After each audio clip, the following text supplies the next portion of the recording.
In 2019, Alita Battle Angel, a gorgeous cyberpunk adventure, was unleashed upon the world. Featuring a wide-eyed cyborg in a corrupt world, this visually packed film lends itself to rewatching. In fact, there are some things you might only notice after a second viewing, and we're here to revisit those moments. The dystopian 26th century setting of Alita Battle Angel comes complete with a floating sky city, killer sports, advanced robotics, and even a bit of chocolate. That's so great! However, hundreds of years of technological advancement have blurred the line between human and machine. By the time Alita steps out onto the bustling streets of Iron City, you've probably already acclimated to the CGI-heavy details of her design. Cybernetic limb replacements are commonplace in this world. In fact, many of the characters are so heavily modified that the only organic component left in them seems to be their brains. As more characters enter the fray, viewers don't even realize on their first watch of the film that there might actually be more CGI-enhanced figures than there are plain old human actors. Excluding the innumerable extras wandering around in the background, few Alita characters aren't part machine by the time we reach the finale. Even Alita's love interest, Hugo, eventually has his head transferred to a cyborg body. The movie's ability to pull you into this cyberpunk reality is thanks to its top-notch CGI. That's not a surprise, considering the talent and experience behind the film. James Cameron, the film's producer and co-screenwriter, worked on the spectacular visuals for more than a decade. The central metaphor in Alita is blatant. The human elite live in the floating city of Zalem and dump their trash into the city below, where the rest of humanity lives. Most of Iron City's population is either desperately trying to scrape by or working feverishly to move to the city above. Alita is repeatedly told that no one ever ascends to life in Zalem, despite people's belief in the possibility. It just doesn't seem to happen. However, the cargo tubes that ship materials up to Zalem seem to be a viable way of sneaking in. The prospect even comes up in conversation, but is dismissed when Hugo informs Alita about the world around her. He describes the tubes as meant for cargo, not people, and the topic doesn't come up again. While the concept of sneaking into Zalem through a cargo tube seems pretty obvious, it must be extremely hazardous. Whatever future gizmo zips cargo around could probably crush a human or a cyborg body. Also, it might be pressurized in some lethal way. But our vast knowledge of heist movies has us thinking there are more possibilities here than Hugo might realize. However, after Hugo has his cyborg body, he tackles the tubes from another angle and decides to just walk on top of one all the way to Zalem. Unfortunately, he didn't expect his stroll to be cut tragically short by spinning blades of death.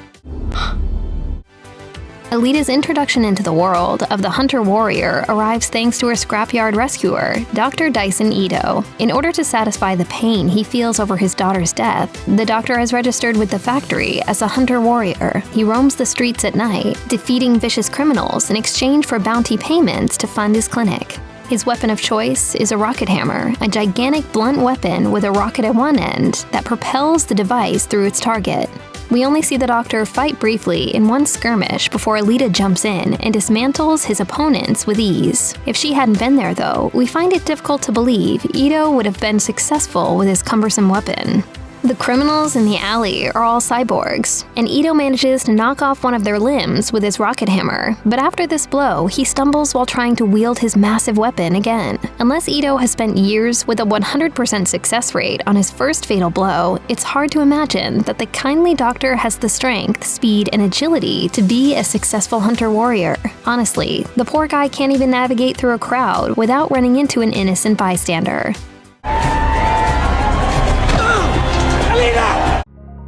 Given the impoverished citizens of Iron City's access to cybernetics, there must be some truly extraordinary gadgets being used in Zalem. We never truly see what life is like up there, but we do get a few details that paint a vivid picture. The fact that Dr. Ito and Dr. Shurin were forced into exile because of their daughter's disease indicates that death is shunned up there. In fact, Nova's words, spoken through his puppets, indicate access to outright immortality. Just before Alita thrusts her blade through Vector, Nova's voice creeps through him to say, "I found the only way to enjoy immortality is to watch others die." On a first watch, the viewer is processing so much information that this detail might slip by without much notice. This line immediately follows the thug, Gruishka's defeat, and shortly after the reveal of Dr. Shuren's disassembled body. But a rewatch allows its implications to sink in, as do Alita's memories. When they return to her, they reveal that 300 years earlier, she was already battling Nova. Zalem residents seem to have access to technology so advanced they can achieve immortality while maintaining much of their physical humanity. Meanwhile, Iron City's population is forced to fuse their battered bodies with whatever bits of old tech they can scrounge up. While exploring the underwater wreckage of a spaceship outside of Iron City, Alita finds a superior body which possesses lost technology from the United Republic of Mars. Initially, Ito refuses to attach Alita to this body, but after she's sliced apart in battle, he gives in. Thus, Alita is fused with the Berserker, a body of immense power and skill. When Alita wakens in her new form, she shows off by executing a graceful handstand on her index finger. After righting herself, she notices an intake flow on her shoulder that generates arc plasma at her finger. It seems like an unimportant, if very cool, detail on a first watch, one you might assume is a nod to the original manga. But after seeing how everything plays out towards the end of the film, you'll realize this device's true purpose. After Alita relieves the hunter-warrior Zapan of the ancient Damascus blade, she displays the ability to engulf the entire weapon in a glowing plasma. It is that little blue flame, which she can now generate, that pumps power into the sword and allows her to slice through sentinels like butter. 3 centuries after the fall, an ultra-violent sport called Motorball dominates Iron City. Every kid grows up playing the sport, albeit with a little less death involved. Alita is introduced to the game by Hugo and plays with the neighborhood kids while learning how it all works. At its core, Motorball comes down to ball possession and scoring. After watching the movie a couple times, however, we're starting to think scoring takes a back seat to being the last one standing, at least on the professional level. When we see a pro Motorball match in action, some players do appear to chase the elusive ball, but many other players seem to ignore it, interested only in ripping through their opponents with whatever new age weaponry the league has deemed legal. And if we're being honest, we wouldn't have it any other way. Motorball without carnage would just be robots on rollerblades. The Grand Arena is a place for these futuristic gladiators to flex their might and satiate the public's lust for violence. If they happen to toss that wonky ball into the goal while shredding their machine bodies, well, that makes for extra bragging rights. But it really seems that the point here is to make it through the match without getting your head ripped off. Crap. The most obvious scene in Alita Battle Angel that points to a sequel is Nova's menacing reveal at the end of the film. However, there are numerous other details hidden throughout the movie that hint towards additional plots ripe for expansion. One of the biggest occurs when Alita is being shown around the Motorball track by Hugo. When she asks who the best player in the game is, Hugo responds by saying that Jashugen is on track to be champion. For less than 10 seconds, attention turns to the Motorball player in question as he receives repairs. It happens so quickly, you might not notice that Jashugen is played by Jai Courtney, star of Suicide Squad, Divergent, and Terminator Genesis. An actor known for his work in other blockbuster franchises is a nod to more being in store for this character. In an interview with Business Insider, he recalled a conversation he had with the film's director, Robert Rodriguez. Courtney said, "Rodriguez called me up when they were in production and said, 'There's this role. It's a little small on paper, but if this thing blows up, I'll need someone who I can rely on when we revisit it.' That definitely tells us Rodriguez has much more in mind for Courtney. Should an Alita sequel get the green light?"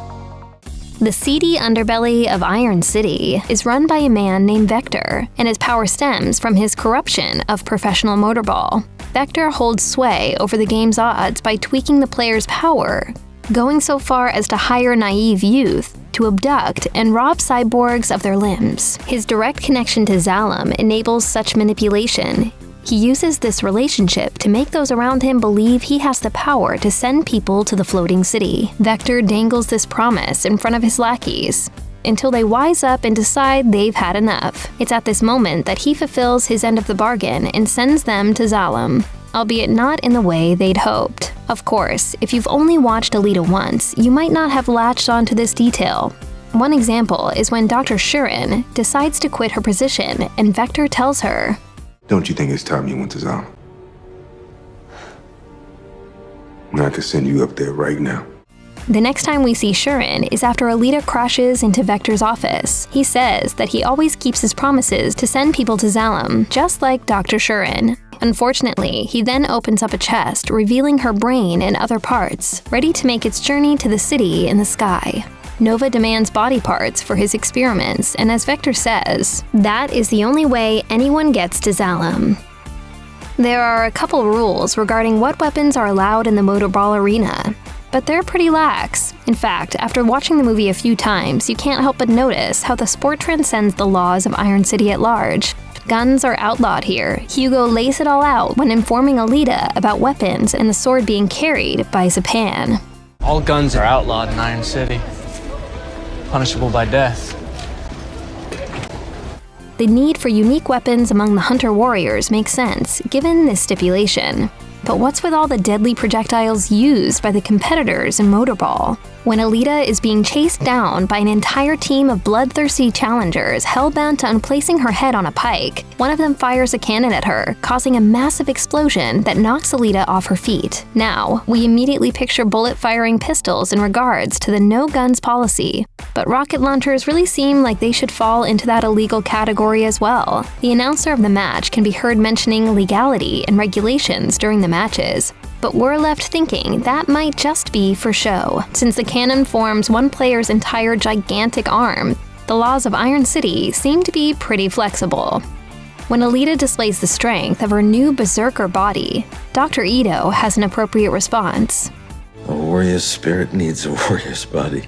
The synergy Alita has with her new body is indeed remarkable. The body boasts miraculous nanotechnology. Once Alita is attached to the berserker, the entire system synchronizes with her mind and begins making adjustments to better represent her sense of self.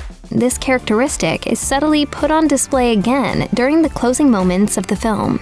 Compared to how her berserker form appears when she's first attached to it, the body that viewers are shown later is much more attuned to combat. This hints at what Alita has been through in the months after Hugo's death. Chiefly, she's fought her way through the Motorball League, which is no easy task. Thus, her body is changed to reflect her circumstances.